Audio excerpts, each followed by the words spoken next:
welcome to our podcast. Thank you, Lorraine. It's so lovely to see you.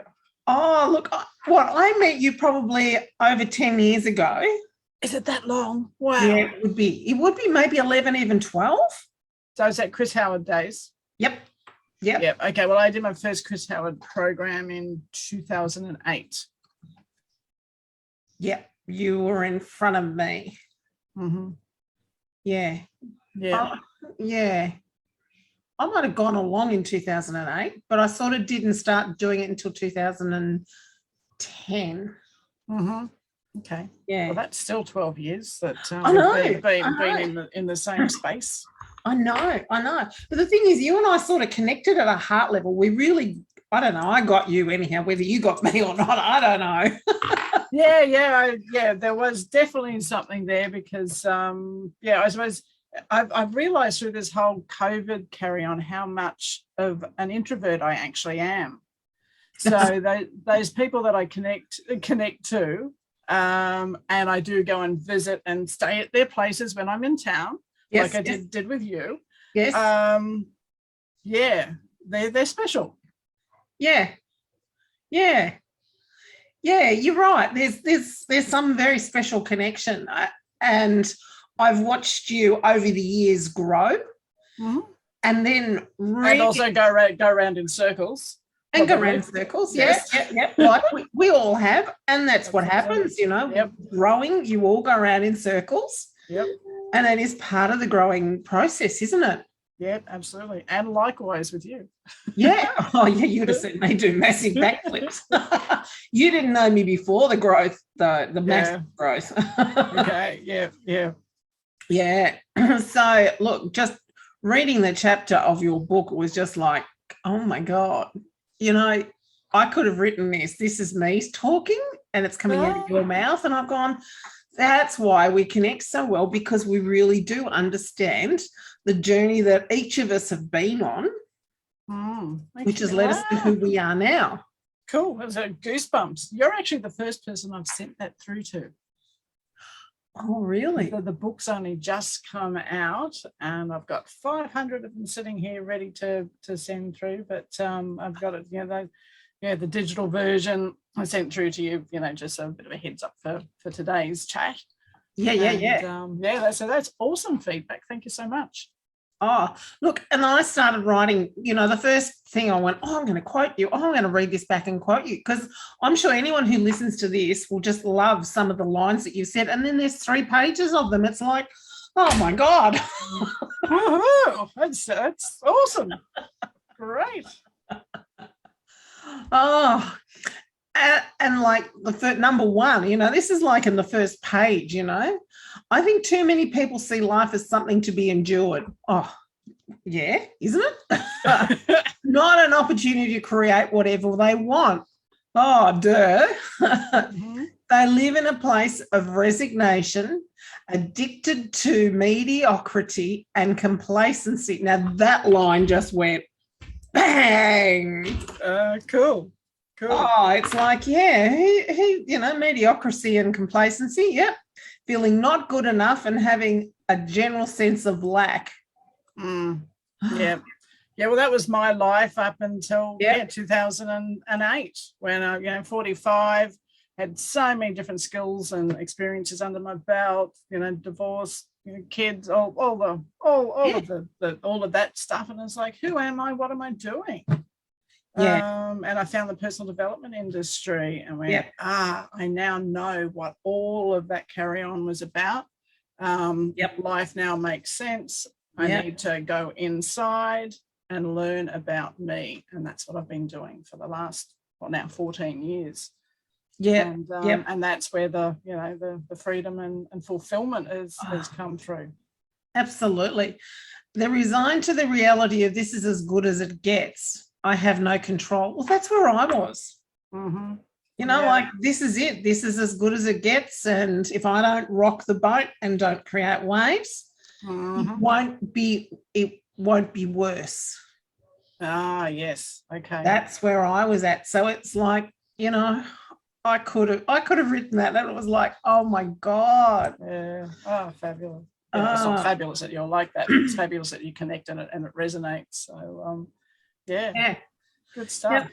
And the other thing I hear a lot is, this is just, I react to these things. This is just me. I can't help it. And it's like, no, you're not powerless. You can understand what's going on, why it is you're reacting. And then, that whole self-awareness piece, then you can make those changes. Yes. And one of the things, like, I study a lot with Rose McCallum. I don't know if you know Rose, but Rose I've been studying with her for about 5, 6, 7 years, something like that for now. Okay. And she talks about the rules, which is the bullshit rules we all live by. I like that. You put a whole thing in there. You didn't call them rules, but it's exactly what they are. What stories am I telling myself that aren't true? Simple things like you can't leave the table until the plate's finished. Well, I still don't leave the table until the plate's finished.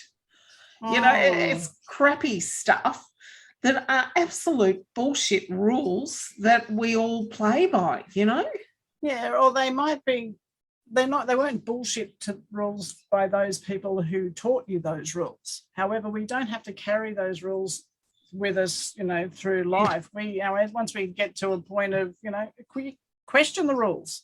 Good thing to be doing now, especially questioning the rules. But it's all about, does this rule now suit me in my life? Yes. You choose to change it and get rid of it. Yes. And look, you see, when you raise children, you do put rules in place, so then the children feel safe. And these rules are meant to keep them safe as children. Yeah, based on your reality and perception. Yes. And needs. Yeah. Yes. But as the children get older, they don't need these rules, but they're still living by these basic rules. Yeah. And us as adults are still living by the rules that my parents, who were born in the 1920s, thought kept us safe. Mm-hmm. Absolutely. Plenty of that going on. And it's not just the parents. It's whatever, your caregivers, school, church, what other sort of places, where you spend a lot of time and you do have that influence. And these days it's the influences that are online. And and the difference between reality and what's made up is just become so blurred and so hard to distinguish that I think it's really creating a lot of confusion and potentially trauma in people's lives. Yeah, I think you're right, actually. And that's it's a sad thing to say, isn't it? It is. It's really sad. We just become disconnected to ourselves. Just because of how transport, with being able to fly everywhere. I remember as a kid, going on a plane was like, wow. Whereas now it's just like catching a bus, and our families are just so scattered. So there's just this whole disconnection through families, through everything. And then with the world of social media, the disconnection of being able to read people and be, and connection is a basic primary need of humans to be able to develop and grow. And it's just become so fragmented. And we think our social media is our connection with other people, but that's not a heart-to-heart connection. No. The way I see it, we become more communicative, but less connected. It's a real shallow connection. Faux connection or brutal connection. Yeah, exactly. Yeah. Life certainly, life changes as you go through each stage anyhow, and you have to adjust to get through each stage. Mm-hmm. So, you get married or whatever, you find a partner and you're so-called settled down, and then you have children, and then life changes as all of a sudden you've got other people to consider. Mm-hmm. And then they grow up and you're still doing the parental run. Yep. And then they leave home, and then you're left going, oh, holy shit, what's happened now? Yep. And then you look at your partner, if he's still there, and you go, where's our connection? What have we got in common apart from taking the kids to soccer? Yeah, because often, if both partners are working, one's off to work during, different places during the day, then you come back and frantically get dinner, sort out the kids, assign your duties and your tasks, and then flop exhausted on the couch watching telly, not even talking. Yeah. And then the parents get old, and then you'll suddenly become the caregiver again. Yeah, that's what I call that. You become in the sandwich generation. Have you heard of that term? No, I haven't. It's pretty good. Yeah, so because kids are leaving home later, they're staying at home a lot, and parents are getting sick. So you're all of a sudden, you've still got so-called dependent kids at home, but then you're also looking after aging parents. So you're sandwiched in between this. And then, in those years of your life when normally it'd be, the kids are gone, the empty nest, I can go and do those things that I wanted to do. And then later on, the parents would get unwell. Now it's all happening at once. So there's a lot of us in that space where you don't really get out there to do what it is that you'd plan to do in those, in that empty nest time as well. Yeah, that's a whole good point. So how do we find time for us, and even to find out who we are when we're still caregiving at both ends? Yep. Or you get the grandkids home plus the elderly parents that you've got to visit and take care of, and the nursing home that's on the phone the whole time, and the kids are on the phone, and how do you find time for us? How do you make it? You've got to choose. It comes back to that self-awareness. What am I doing for me? And it comes back down to, if you're on a boat or in a plane, look after yourself, your oxygen mask or your life jacket first. If you don't fill up your cup, you've got nothing to share with anybody else. And then it becomes about boundaries, and really looking at what your values are, what lights you up, what are you doing for yourself. There's a lot of different components, but through self-awareness and just sort of unpacking that, you can get that. People say balance. I don't like saying balance because it's balance means it's a flat line, and we don't want to be flatlining. It's more harmony, because it goes up and down, more like the rhythm of your heartbeat on an ECG. Yeah. And the other thing is, we have all these modern technology and tools and things to make things easier and quicker so we can do more, but everybody just does more work. Why not use all these items of convenience to free up time to do the fun stuff and the adventures and be and learn about self, rather than just that constant achieving the next thing. Yep. Because the house is now paid off. What's the next thing? Yeah. Yeah.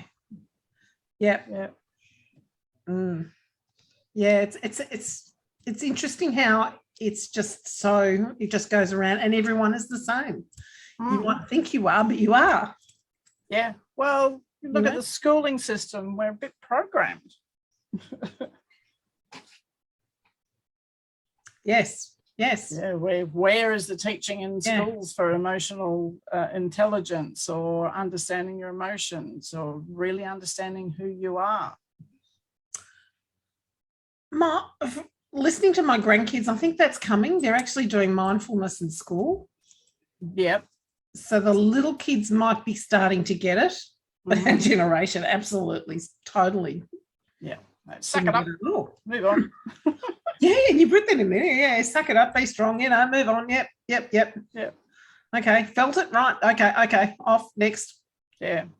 And I'm not sure if I actually put that in the book, but one of the things I realized, people say, yeah, I'm resilient. I brush, fall down, brush myself off, get back on the horse. But it's not about just getting on the horse. It's like, well, how did you feel about that? It's about, stopping. I fell off that horse, and what actually happened? Wrong horse, wrong track.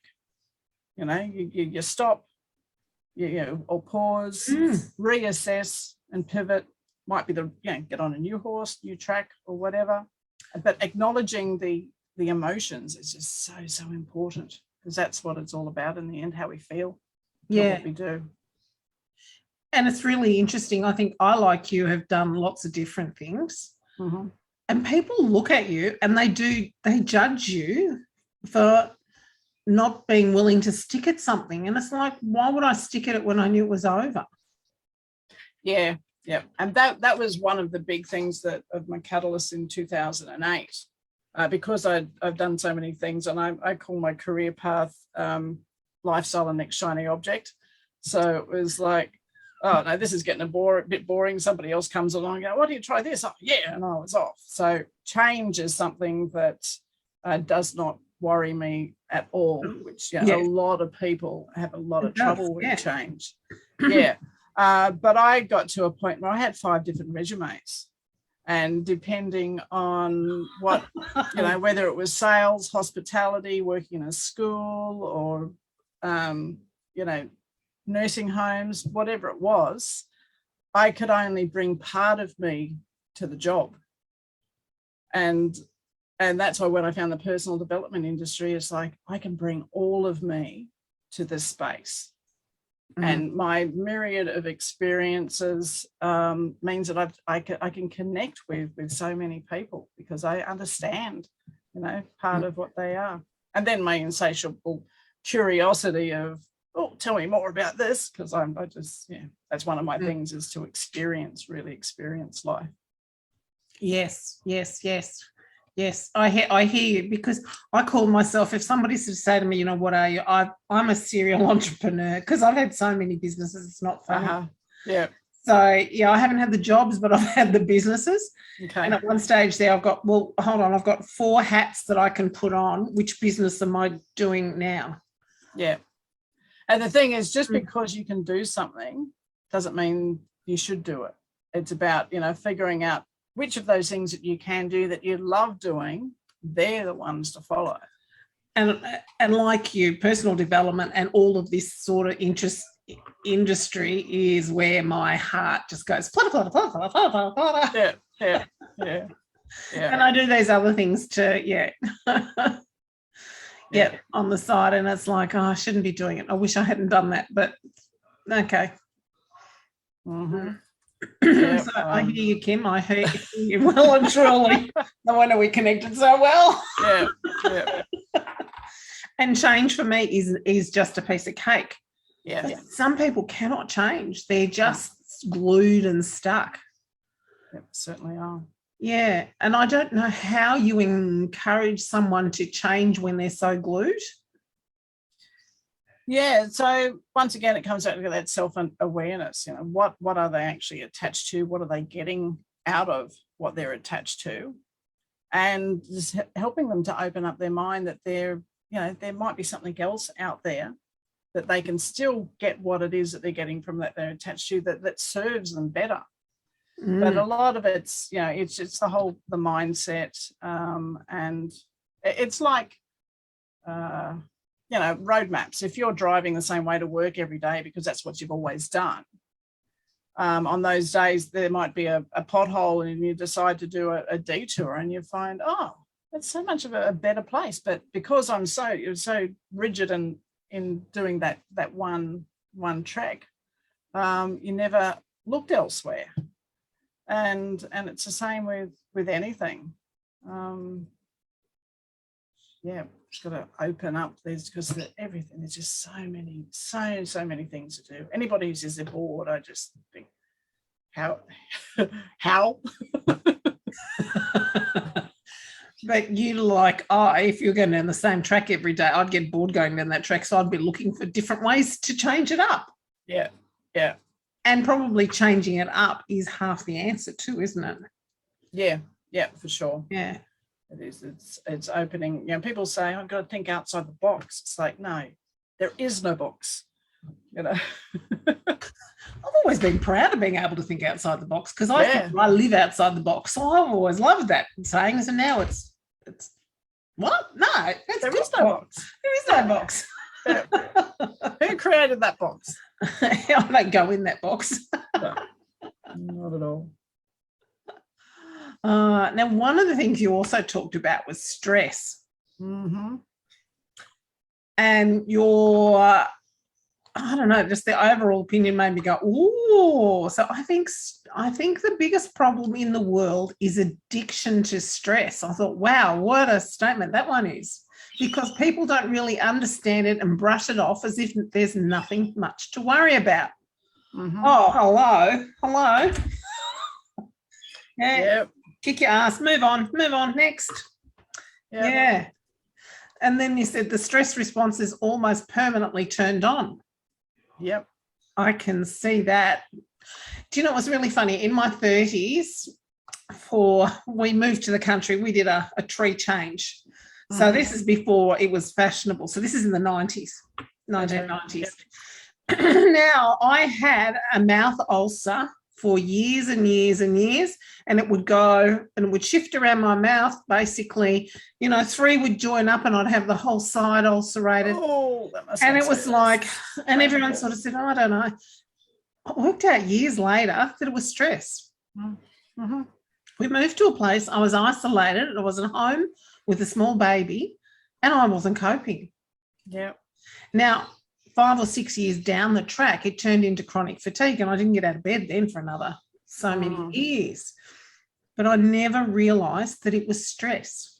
Mm-hmm. Yep, it presents in everybody differently. And the thing is that if you don't keep on addressing it, it just accumulates, and then it becomes really physical problems. Yeah, I think the latest stats is 85% of deaths are stress-related illnesses, which is and stress is something that people talk about stress management, but stress management is the first step to it. The next one is reduction and then prevention. Well, is it first recognizing that you're under stress?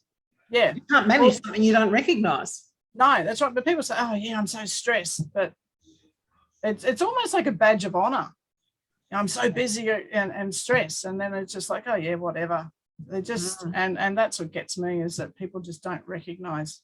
I mean, how many people do you hear, "Oh, I've got gut issues," or just chronic headaches, or just pop pills or medication?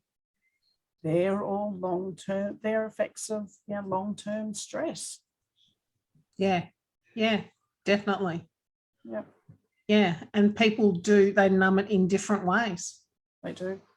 And the other thing that causes the stress is, as we're growing up, so there's imprint period. So from 0 to 7, as we're growing up in development as a kid, like we're born with only 2 fears: the fear of loud noises and that of falling. And that's all about, just looking after yourself and survival.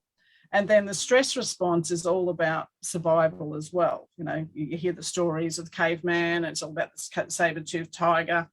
And it prepares you for the body reacts and prepares you to run or to fight it.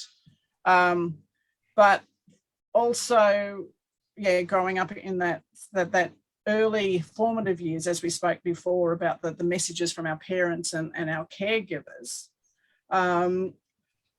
When we go out into the big wide world and we don't have the caregivers there, but we react as if, to those same messages, because we haven't learned to have our own opinions and thoughts about those rules.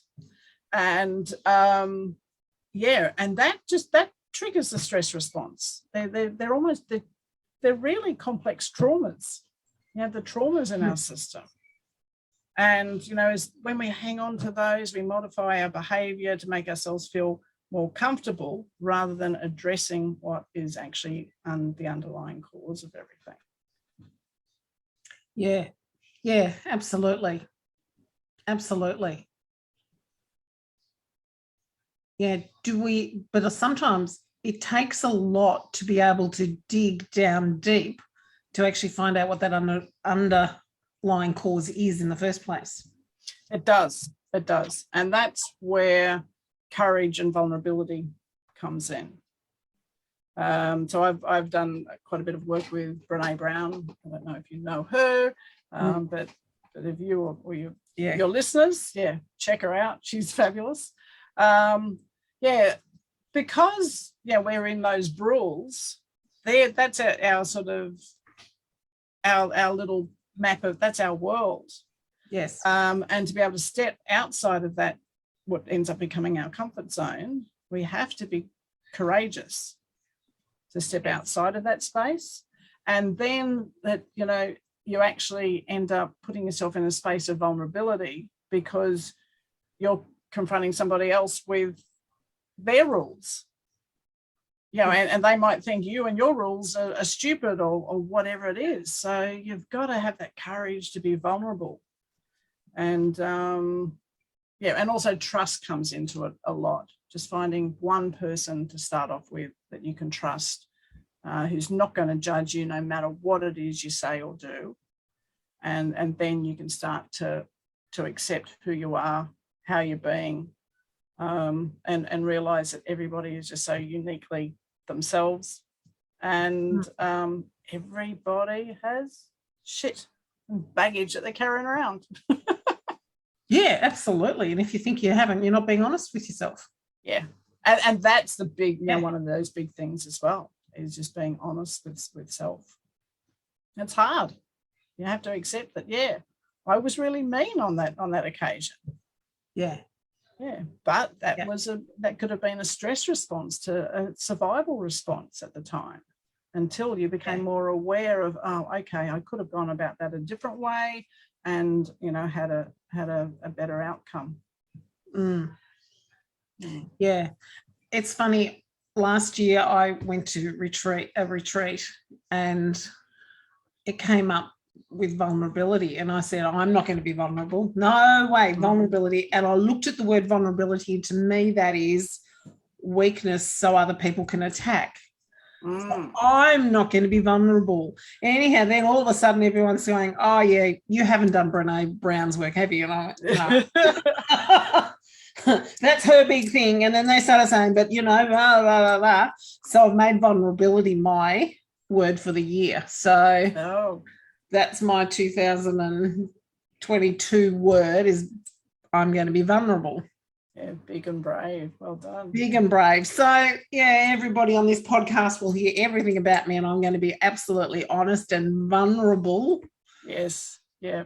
And the thing is that, I always think when watch shows like Australia's Got Talent or The Voice, and the people who get out there, they've had the dream of singing or performing all their lives, and they're shaking in their boots, and they're putting themselves on the line in front of how many people, being so super vulnerable, and everybody goes, oh my goodness, that's amazing, they're so brave, and they really admire vulnerability in other people.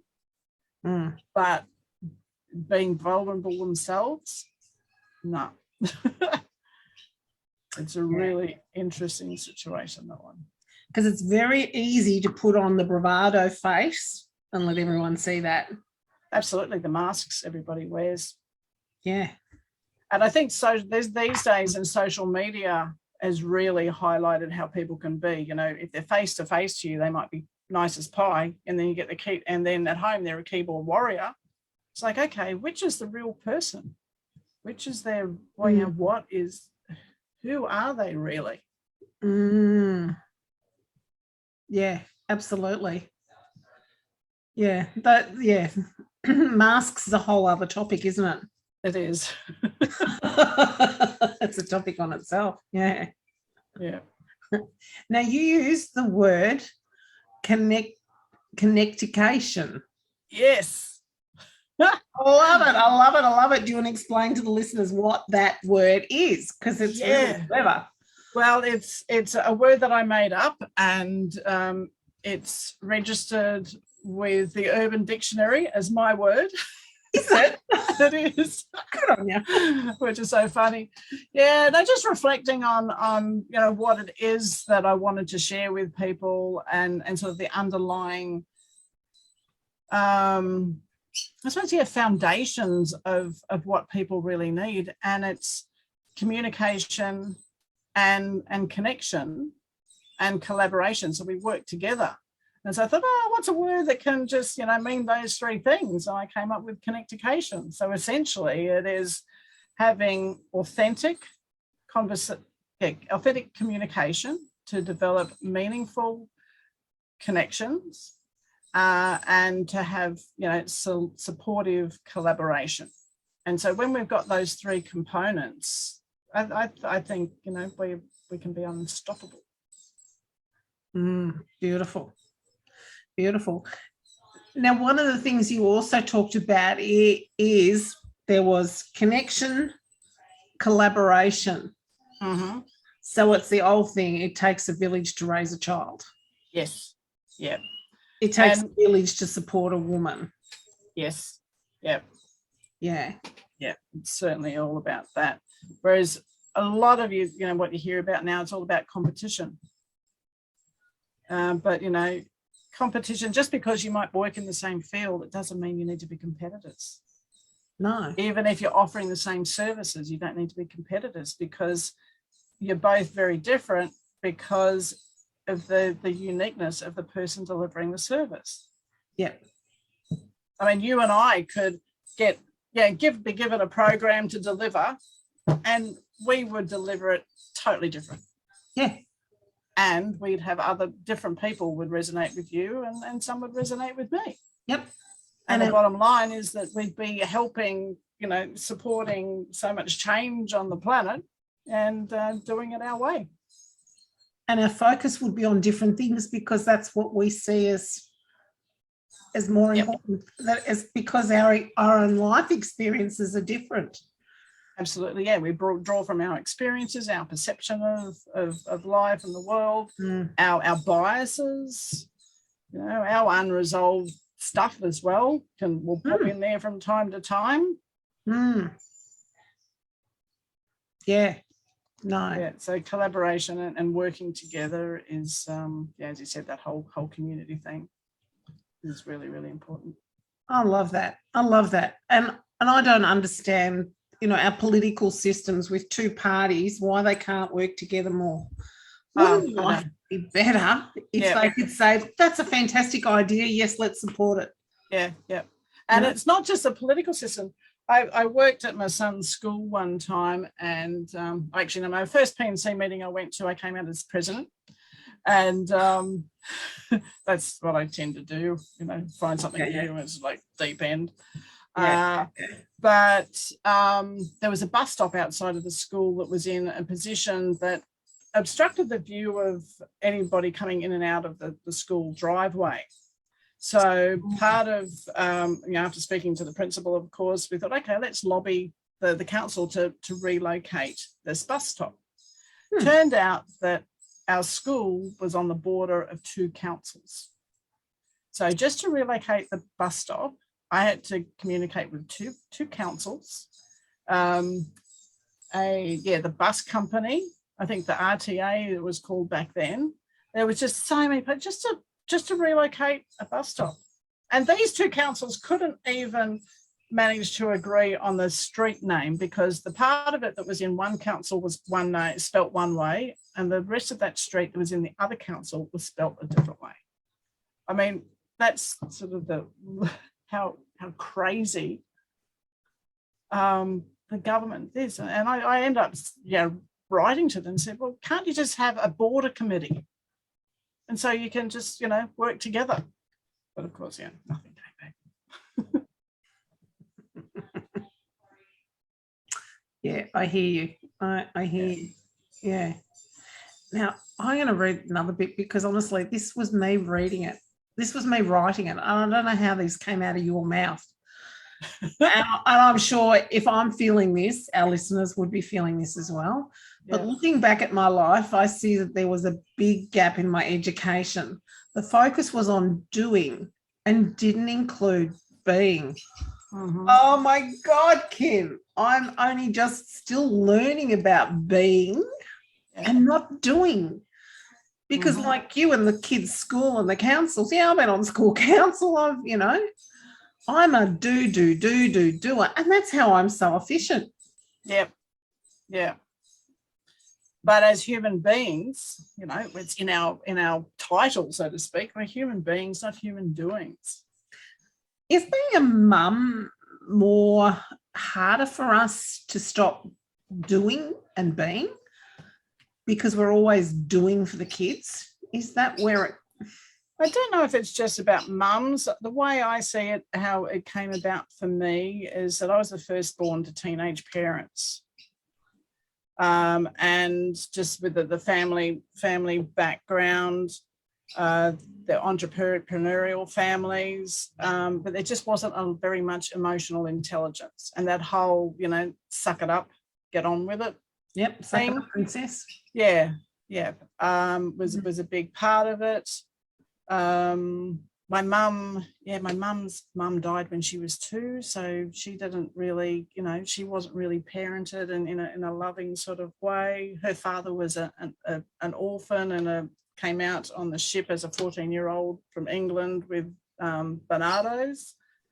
And then my dad was the old school of, you know, just keep on doing things. And for me, because there wasn't that emotional intelligence within the family unit, for me to sort of feel like I was seen, it was like, I've got to do well at this, got to do well at that. So it was all about just keep on doing.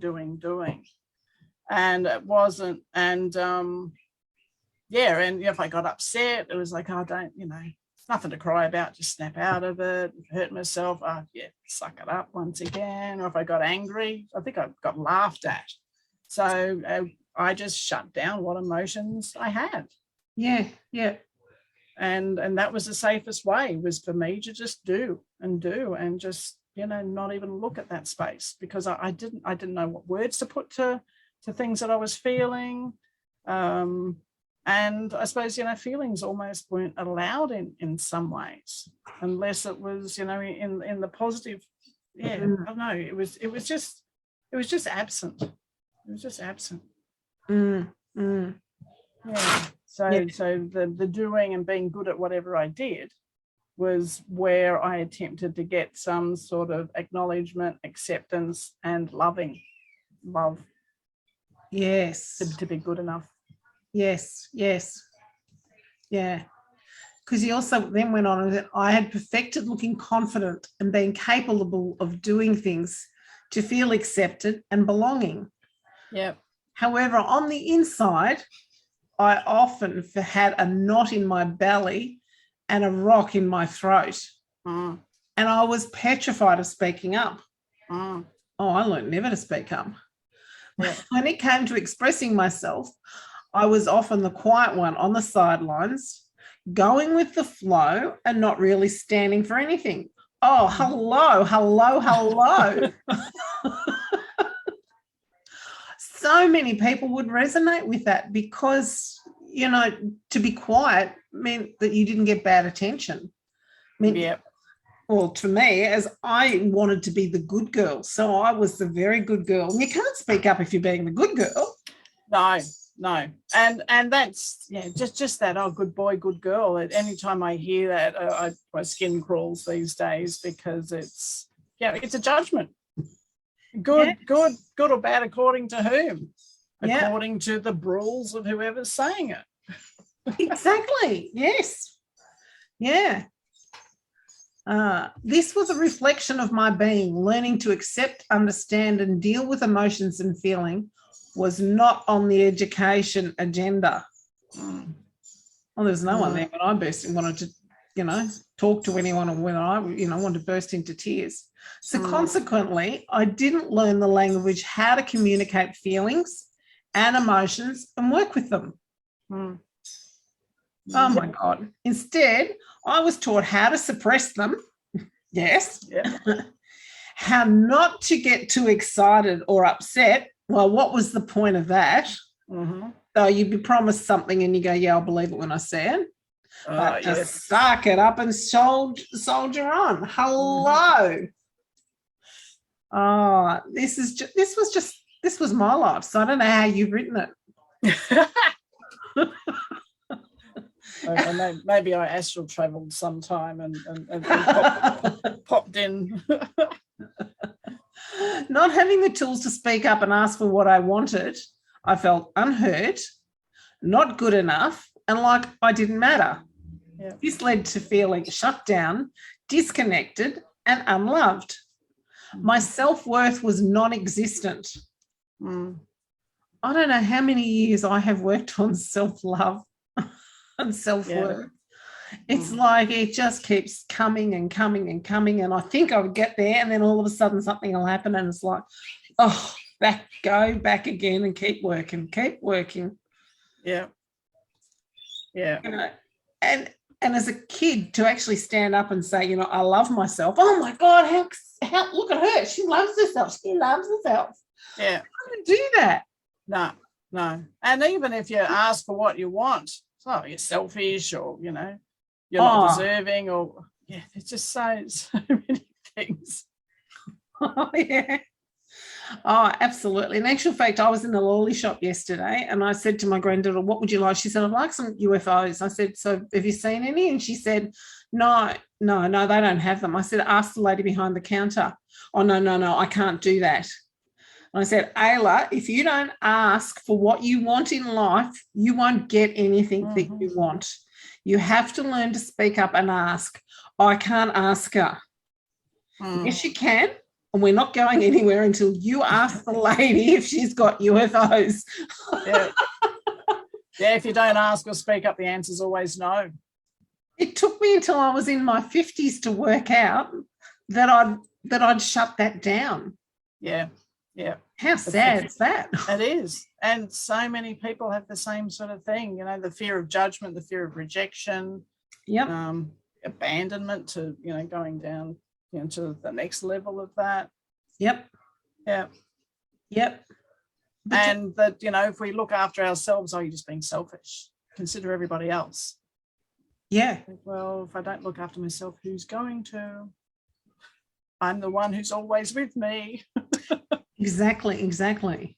You know, people said to me, you know, after my ex left, you know, like, what do you want to do with life now? And I went, I don't know. I don't know. What do I want? I don't know. I just followed him. Yeah. I had to learn it. Absolutely.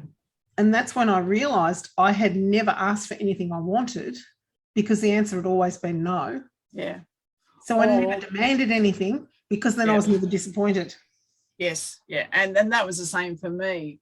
Asked, and it was more so about my dad. And I'm not blaming my dad. He did the best that he could.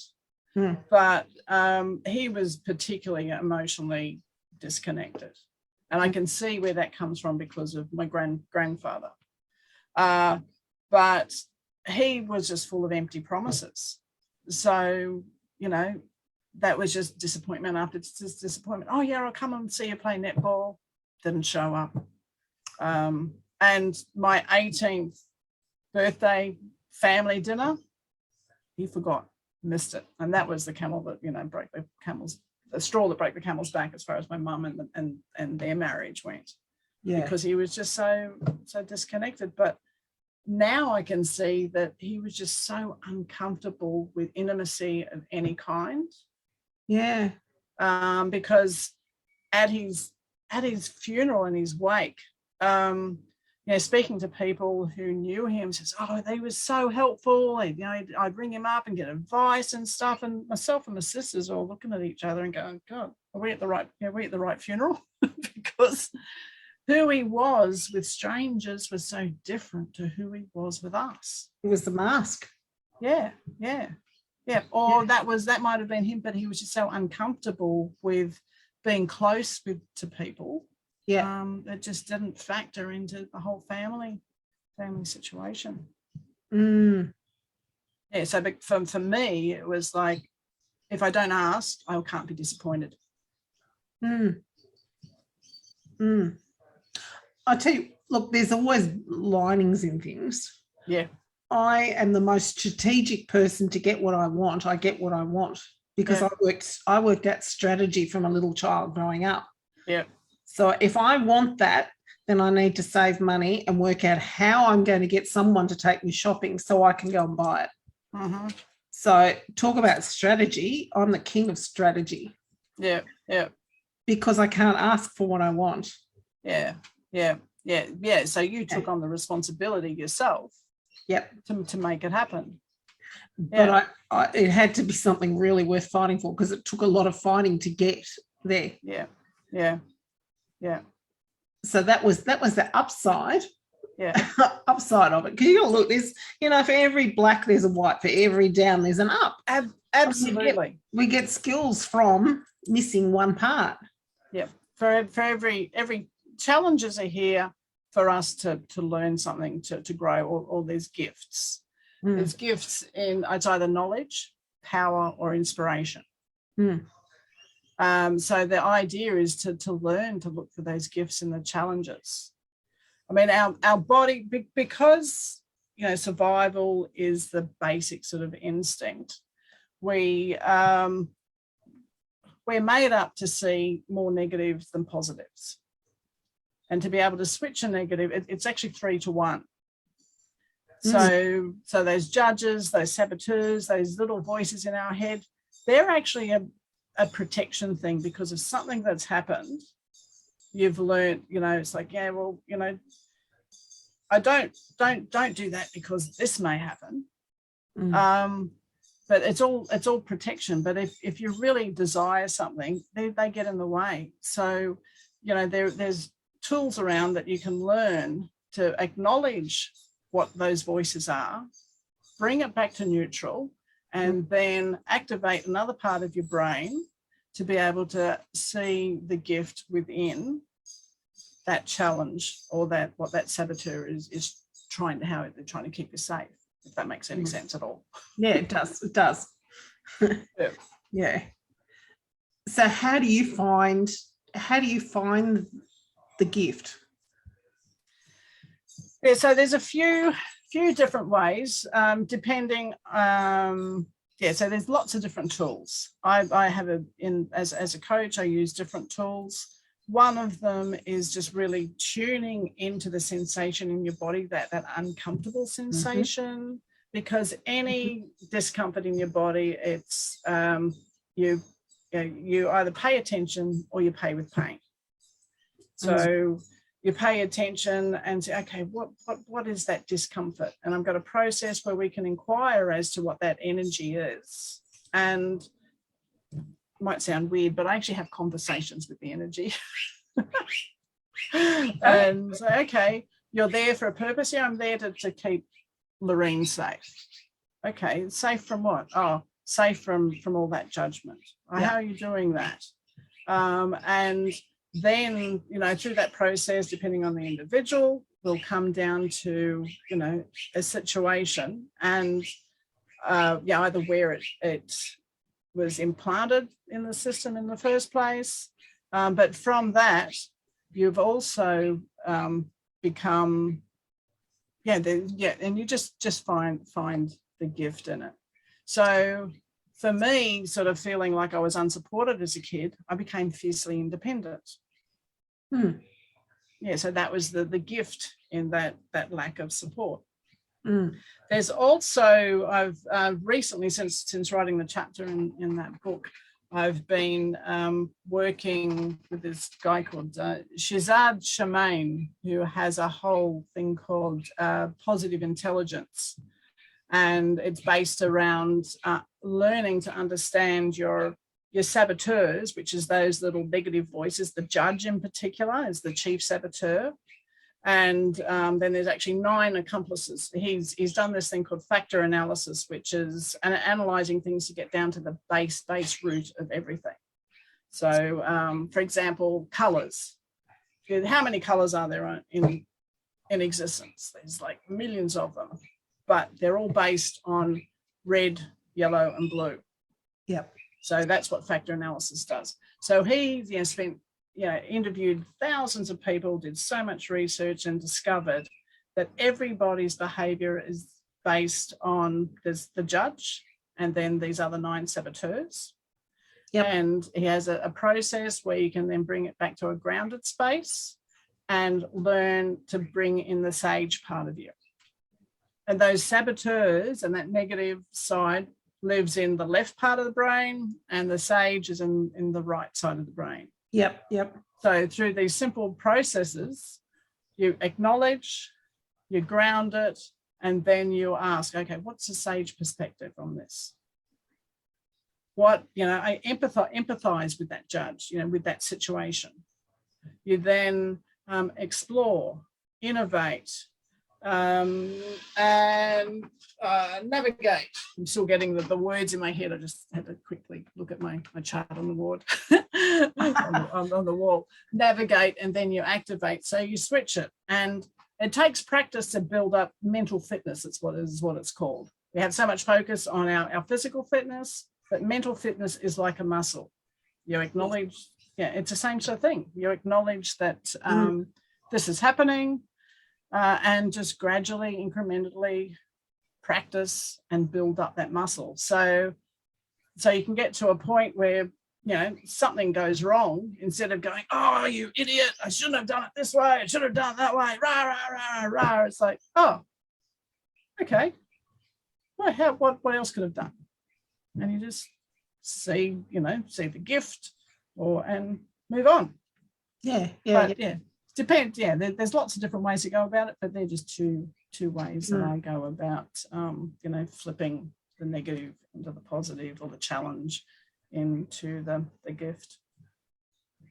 Well, there's a gift there in just even noticing calling yourself an idiot. That can at times be hard to stop.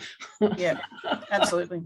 And those things as a kid, hearing those sorts of things as a kid is just so damaging. It instills shame in a child, because as a kid, if the kid drops their cup of milk, oh, you idiot, what'd you do that for? And it's like, well, it was an accident, and they're not an idiot at all, or they're not stupid, and it's about recognize the difference between your behavior and you as a person. Whereas a child, if you tell them that they're stupid or they're an idiot, they'll take it on as, I'm an idiot, not what I did was idiotic or stupid. Yes. Yeah. And that's the difference between shame and guilt. Shame is I'm stupid. Guilt is I did something stupid. And the danger with shame is that it hides in the shadows and you don't tell anybody. So it just eats up inside. And Yeah, and the three words that when you say when a kid goes to explain something, I don't care. They hear, I don't care about you, not I don't care about the story. I don't care about you, and that's really, really sad that kids grow up with that sort of a messaging. Yeah, because it's not even what their parents are meaning. No, at all. No. But a lot of people don't realize that, how powerful words can be and how they're used. Yeah. Just simple things. And once upon a time in the school system, shaming was was an accepted way of discipline and teaching. Absolutely. But the research shows that there is absolutely nothing beneficial in shaming anybody. Yeah. I hear you. And do you know what? I've got a little bit of guilt in there, because my youngest one, we used to call her a grubby bubby because she was always grubby. And for years we called her grubby until she cracked it and said, I don't want to be called grubby anymore. Yeah. She can't organise a brass razoo. And I wonder whether I created that in some way, Yeah, well, everything, they say that we're the results of our experiences in life, whereas I prefer to say we're the result of the meaning we attach to our experiences. I think you're right. Yeah. Yeah, because I suppose there's so many things. Yeah, it might have been an unpleasant experience. It's like, people divorce, oh, that's so bad. It's like, no, it was abusive, I'm out of there. It's a really good thing. So the meaning for me for divorce was freedom and Yep. that it was good, whereas others, it's heartbreaking. Yes. So, the same situation, different situation, but the same outcome is it can be viewed differently and then impacting the individuals in a different way. Yes. Yeah, but it's ultimately it's up to you to choose which side you want to go. Do you want to go to the saboteur side or to the sage side? Very much so.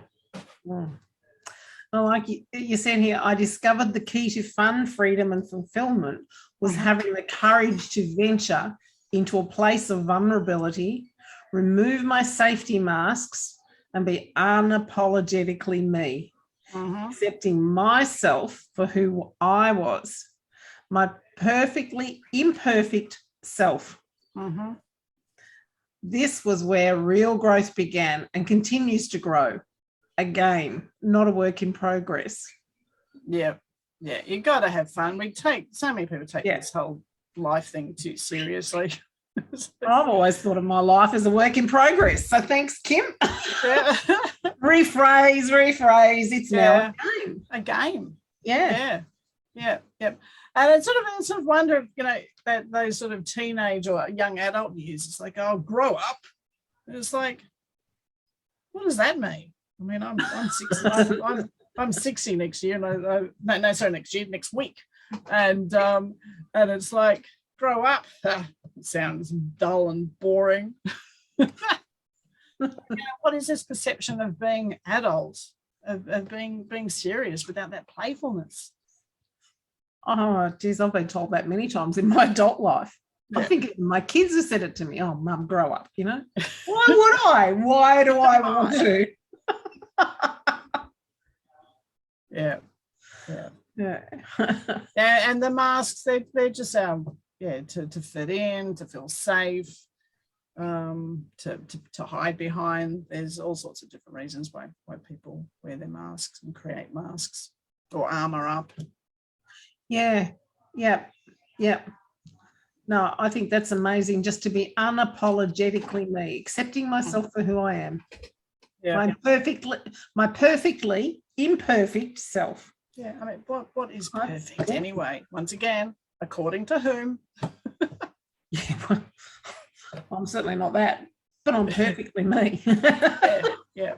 And with all the work that I've done, or discovery and exploration and embodying and shifting and things, there's still places that I feel uncomfortable.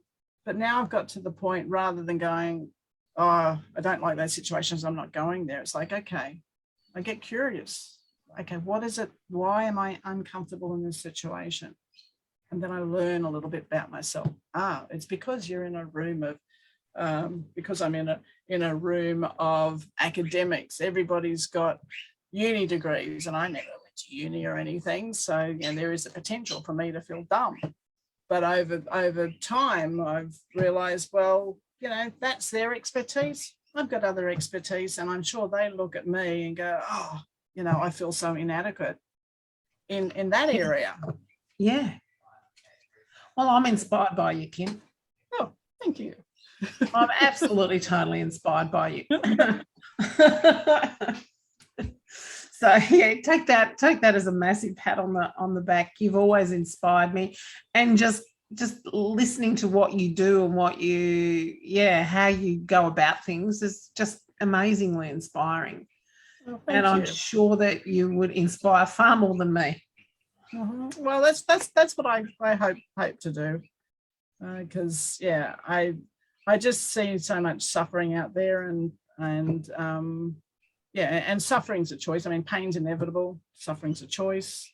And just how it impacts our kids growing into adults, and then the community, and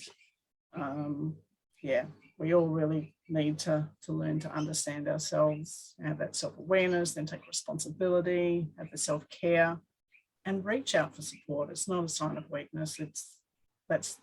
Reaching out for support is vulnerability and courage and action. One thing I found is people actually like to help. They do. They do. So by asking for help, you're actually giving them something to feel proud about with themselves. Mm-hmm. The catch is that a lot of people like to help and advise. Really got to learn. This is so important, to learn to listen. Learn to listen, to hear, not to provide a solution, because your solution from your perspective of the world may not fit that person who's sharing their problem. And that's what coaching is about: listening, hearing what's going on, and asking questions for the person to find their own solutions, because we are our own experts. But how many times you go, oh, you hear that guy in the other office, I really don't get him, I don't understand him. It's like, yeah, well, maybe you haven't spent time with them, but how often have you asked yourself, who am I? Why do I do this? And try to understand yourself. We don't. No, not many people do. No, not until you get to a point where there might be a crisis and you do reach out for help and have somebody teach you some of these things. Yeah. There you go. Yeah. Seeking the information. Yeah. Or if you're like you and me, we've got a passion for it. So yes. And that's why I want to do these podcasts. I just want people to be able to pick up bits and pieces that they can apply in their own life. And it might just be a tiny little thread that you've said today that will change their life forever. And you will never know what that is. Yeah, I know. And I'm quite okay with that. Take whatever pearls of wisdom you like and go and do it. But if you do want to work with me, there's plenty, or work with me, play with me, or I actually walk alongside of you to support you to do whatever it is that you want to achieve. Yeah. And I always bring playfulness and fun into things. Oh, absolutely. And your website, www.kimtownsend.com.au. But you don't only work with Australians, you work with anybody anywhere all over the world. Yep, I do. Yeah, that's one of the benefits of technology these days. Oh, I generally won't get up at 3 o'clock in the morning. If that'd be their job. I get up at 3 o'clock and do courses in America, and then I've done that. So to end this, how would you like to be remembered? As a courageous woman of integrity and heart who cared and lived life to the fullest, as a compassionate, inspired daughter, a grounded, calm, supportive mum, and a wise, playful nana, a maverick who loved creativity, adventure and travel, and a community member who made a difference. And you have done that to me, so there you go. And a wonderful friend. You forgot to put the friend bit in there. Oh, okay, that'll have to be my next book. Thank you, Kim Townsend. You have been absolutely amazing to speak to. I hope everyone gets wonderful pearls of wisdom out of our chat today. And thank you so much for talking to me. I could talk to you all day, every day. And likewise, thank you so much for having me on. It was a nice surprise and pleasure to respond to your call out to have a chat. And and just for people who are seeing the video of this, I didn't realize this was going to be possibly a video presentation as well. So part of my lifestyle thing is freedom, beach, just in a summer dress. I was going to say, are you in your bathers underneath that, but we can't see? No. There's probably not even bathers under it because it's so hot here at the moment. But life is meant for fun and for living.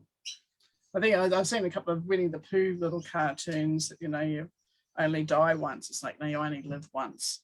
You make the most of it. Absolutely. Thanks, Kim. And life's a dance between vulnerability and courage. Dare to dance.